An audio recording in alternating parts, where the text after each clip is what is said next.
Matt Duchene scored at 11:42 of the second overtime, and the Dallas Stars eliminated the Colorado Avalanche with a 2-1 win in Game 6 of the Western Conference second round at Ball Arena on Friday.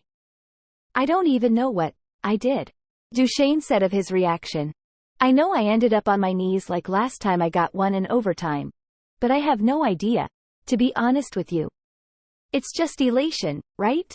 Joe Pavelski located the loose puck during a net front scrum and sent a backhand pass to Duchene, who shot over a sprawling Alexander Georgiev from just below the right face-off circle. "From what I remember, it was a little give and go. Dutchie made a nice play to me. I got a stick on it," Pavelski said. "It's just a battle.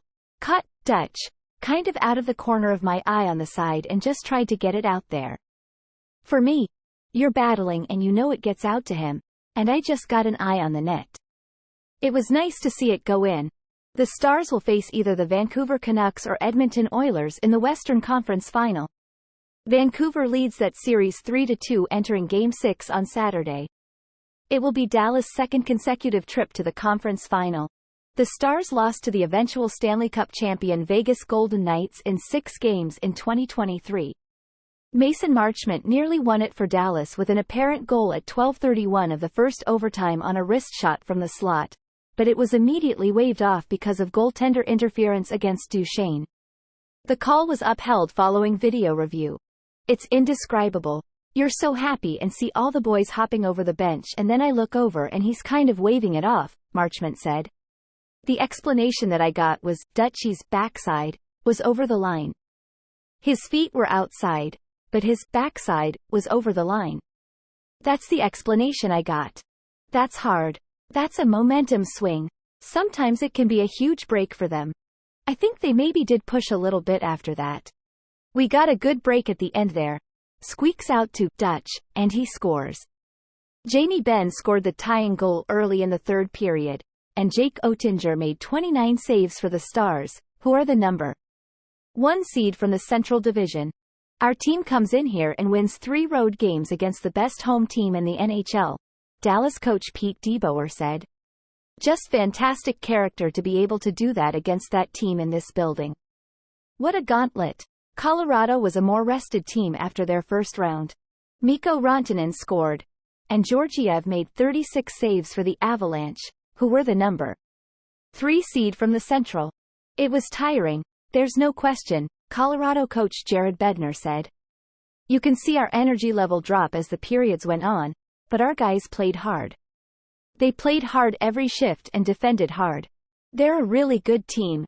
They're disciplined. They're deep. They got great goaltending. Are well coached. They got everything that you can ask for in a team. They're a contender in my book. It stinks. You put so much into a season as a group and you come up short. It's never a good feeling." Rantanen gave the Avalanche a 1-0 lead at 5:48 of the second period on the power play, roofing a wrist shot short side over the shoulder of Oettinger from below the right circle. "It's one of those you feel you played well enough to win the game and force a Game 7. Just didn't happen," Zach Parise said. "Just a little bit of shock when it ends suddenly like that. It takes some time to process everything, but just tough way to end." Ben tied it 1-1 at 1:56 of the third. He received a behind-the-back pass from Evgeny Dadonov in stride and stick-handled past a sprawling Georgiev before scoring on a backhand into the open net. "We've played with the lead a lot this series, and then we got tested here a little bit being down," Pavelski said. "I think the second period, we weren't great and we were kind of stubborn as far as putting pucks in and how we needed to kind of create. I think in the third and the overtimes, we were committed to doing it the right way. And we tied this game up by our forecheck, by creating some O-zone time. Just a great play by Tyler Seguin, and Dadonov, and Ben, to get us that one. It was a simple chip, driving the middle. Dadonov makes a great play over and Ben finishes it. That was kind of a huge turning point for us. You could feel the legs coming for everybody.